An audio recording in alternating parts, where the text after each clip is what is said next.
Кірпі қанша тырыспаса да шетелге бара алмайды екен.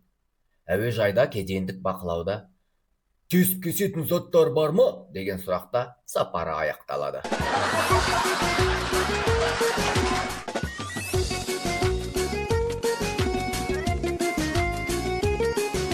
Сіз шарлатансыз, балгер әйел емессіз.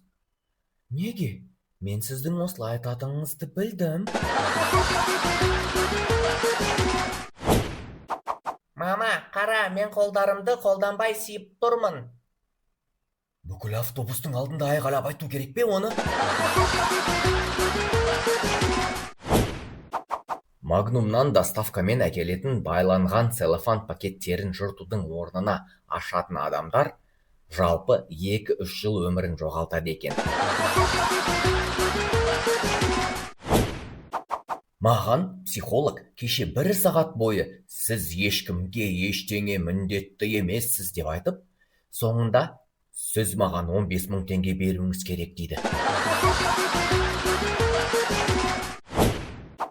Әке, араб елдерінде күйеу жігіт қалыңдықтың кім екенін тойдан кейін ғана біледі деген рас па?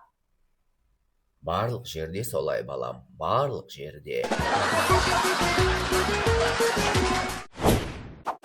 Орысша айтады ғой, русская женщина коня на скаку остановит деп.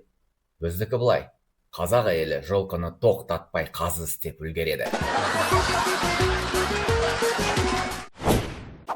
Кез келген адамға аспанда миллиард жұлдыздар бар деп айтсаң, сенеді ғой, сенеді. Ал егер орындық краскіленген отырма десең, оған көз жеткізу үшін сенбейтіндей қолмен тиісіп тұрады. Әйелі үйде тоқтамай ән салып жүр ғой. Күйеуі оған: сені теледидардан көрсетпейтіні өкінішті екен. Сонда әйелі: басқалар көріп естісін деп пе? Ұнайды ма саған? Жоға, бір кнопканы басып сені өшірер едім. Бір батыр патшаға келіп: мен өз уәдемді орындадым, міне айдаһардың басы, деп патшаға лақтырады да: ал сіз өз уәдеңізді орындайсыз ба? Патша бір қапты батырдың аяқ астына лақтырып: міне сен сұраған ханшайымның қолы.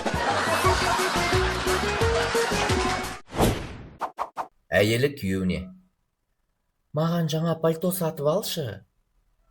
Сен менен сұрап тұрсың ба, әлде мәжбүрлеп тұрсың ба? Жаным, сен өзің шеш, сұрап тұрмын ба, мәжбүрлеп тұрмын ба? Сен еркін адамсың ғой, саған қай вариант сәйкес келетінін өзің таңдайсың. Ауруханаға жатайын деп келген жігітпен медбикенің диалогы. Тәпішкеңіз бар ма? Бар. Халатыңыз бар ма? Бар. Төсек жаймаларын алдыңыз ба? Алдым. Көрпе, жастық өзіңізде ме? Иә, сөмкемде бәрін алып келдім. Ал сізбен келген ақ халаттағы кісі туысыңыз ба, кім? Жоқ, сіздің ауруханаңызда болмай қалса ше деп өз дәрігерімді алып келдім. Қазақ таксисті Астанада бір Америка азаматын мінгізіп келе жатыр екен. Бір зәулім ғимараттың қасында өте келе қазақ: бұны біз 5 жылдың ішінде салып қойдық.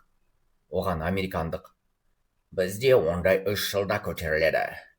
Келесі күні Жапония азаматымен тура сол жерде өтіп бара жатқанда таксист: мына ғимаратты біз 3 жылдың ішінде көтердік дейді. Сонда жапон: ой, бізде 1 жылда салынады. Үшінші күні ресейлікпен келе жатады ғой. Сонда орыстың өзі: оппа, мынау не деген ғимарат десе, біздің таксист: оппа, білмеймін, кеше ғана бұл жерде ештеңе болған жоқ.